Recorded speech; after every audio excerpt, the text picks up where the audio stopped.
Hello and welcome to Forever Rugby on Forever Sports. And the Bulls have just beaten the Sharks to book a place in the URC semi-finals in the most dramatic of circumstances. An absolute belter and thriller of a game.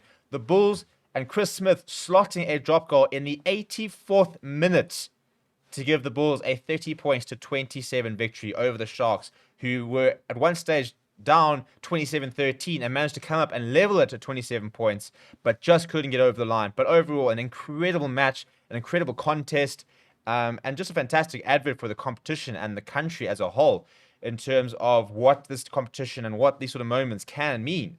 Because it was, it was on a knife edge. I mean, to the point where as the game went into full time, it was a Bulls scrum followed by a Sharks penalty, followed by a Bulls penalty. And suddenly the Bulls were suddenly in the Sharks territory. And it could have gone either way the entire time. I mean, literally, the game was on the knife edge up until the point where Chris Smith struck that ball. An absolutely incredible game.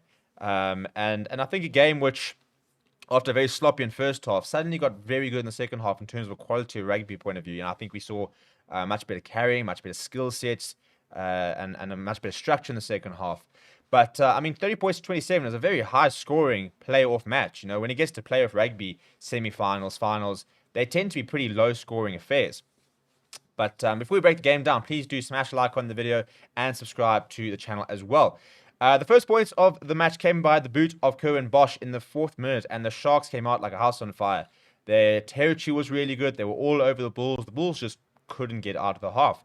In fact, Madosh Tambwe scored a try in the 12th minute. It was the first time a Bulls player had the ball in Sharks territory. And it's when he picked up the ball over the try line after a fantastic intercept from Kane Moody, who I thought today was absolutely superb. Future Bok written all over him.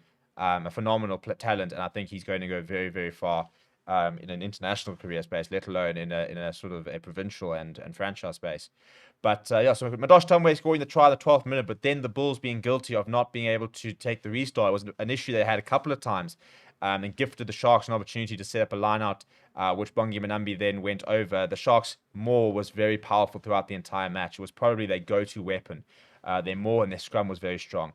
And what looked so promising from a Sharks perspective in the first half was their pack. The fact that they had fronted up and were physically dominating Bulls. And you don't usually dominate a Bulls side physically. And the Sharks were, they were the defense-wise, there were some massive tackles. There was some really good ball carrying. The scrums were looking very good for the Sharks. The line-out and the maul was operating perfectly. But they just maybe were guilty of not taking the opportunities. I mean, throughout the match, they must have had at least 2 or 3 potential 2-on-1s or 3-on-2s, try-scoring opportunities, and the passing just wasn't there. It was a shocker pass from Marius Lowe. We saw a really poor pass from Apele Fassi. We saw in the second half, it wasn't a try-scoring opportunity, but a really poor pass from Curwin Bosch. So the soft skills maybe for Sharks were lacking a little bit, and I think they paid the price. So Bongi Manambi went over in the 15th minute. Then there was a trading of penalties. So at halftime was 13 all. Marcel Coetzee, however, went over in the 44th minute before Cornel Hendricks went over in the 50th minute.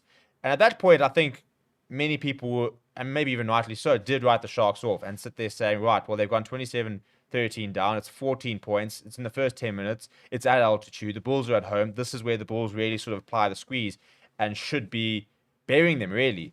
But they did come back, and a try from Jaden Hendry in the 57th minute gave them a glimmer of hope. But it all came down to the 74th minute when Sikambozo Noche eventually went over after a couple of very nice passes, a fantastic pickup off the ground from the Kanya. Curwin Bosch with a very nice conversion as well to level the game. And then, they traded punches, and eventually the Bulls managed to get themselves into Sharks territory, a couple of pick-up and drives. Then they had a couple to move to get into the right area before passing back and Chris Smith slotting that drop goal in the 84th minute. In terms of some of the stats and stuff like that, it was a very interesting game because possession-wise, for example, the Sharks had so much possession and territory in the first half, but then the Bulls grew into it. So overall, it was 54% possession for the Bulls, 46% for the Sharks. They both scored 3 tries apiece. The Sharks apparently did not beat any defenders. I'm not sure that's completely correct. But from a defensive point of view, for example, Bulls missing 11 tackles. This has Sharks not missing any tackles. And I'm sure I remember seeing him as tackle. So I'm not convinced that's particularly correct. But in terms of some of the player stats, I thought players that played well. I was pretty impressed with Gerard Steenekamp from a defense point of view. He was pretty active there. I thought Marcel could see an absolute storm of a game. I mean, I think he carried about 9 times. His defense was very good. He very much led from the front today, did Marcel could see. I made a big statement. So I think he's kind of fallen away to the fringes. And, Jake White was sitting there saying he cannot understand why he is not in the Bok plans. But I think today was very much an opportunity for him to say, yeah, you're damn right why I'm in the Bok plans, because he still can produce that sort of caliber performance. But I also thought that Pepsi Buthelezi was absolutely phenomenal. Very much outplayed Albert Lowe. But if we look at Marcel Garcia's stats, this is now on Rugby Pass: 10 carries, 13 tackles, 2 missed tackles, 1 bad pass, 21 meters gained, 3 defenders beaten, 8 passes, 3 offloads. I thought he had a very good game. Pepsi Buthelezi, 7 carries, 14 tackles, not a single one missed, by the way. 1 turnover, 1 bad pass, 40 meters, 5 defenders beaten. I think those two were probably my standouts. Apart from that, I think Kane and Moody was also superb. Made 5 tackles, didn't miss a single one, including a try-saving tackle. They did go and score a couple of phases later, but that in particular was a try-saving tackle. He did get a try assist, beating 2 defenders. Cornel Hendricks got a try. Aprile Fassi had chances to make an impact, but I think probably wasn't involved as much as they would like to do. Lakanya I thought was pretty good. Grew into the game. I think the biggest issue, it's a bit like the Lions when it comes to one of these in Milan. You've got to get the ball to Lakanya as much as you can, because he is a magician. He creates stuff. He had a grabber in the first half, which created an opportunity. He had that pickup off the ground, which created the final try. When you've got those match winners on your side, get them the ball as much as they can. So I think the Sharks fans and Sharks players can hold their head up high, because they produced a phenomenal spectacle.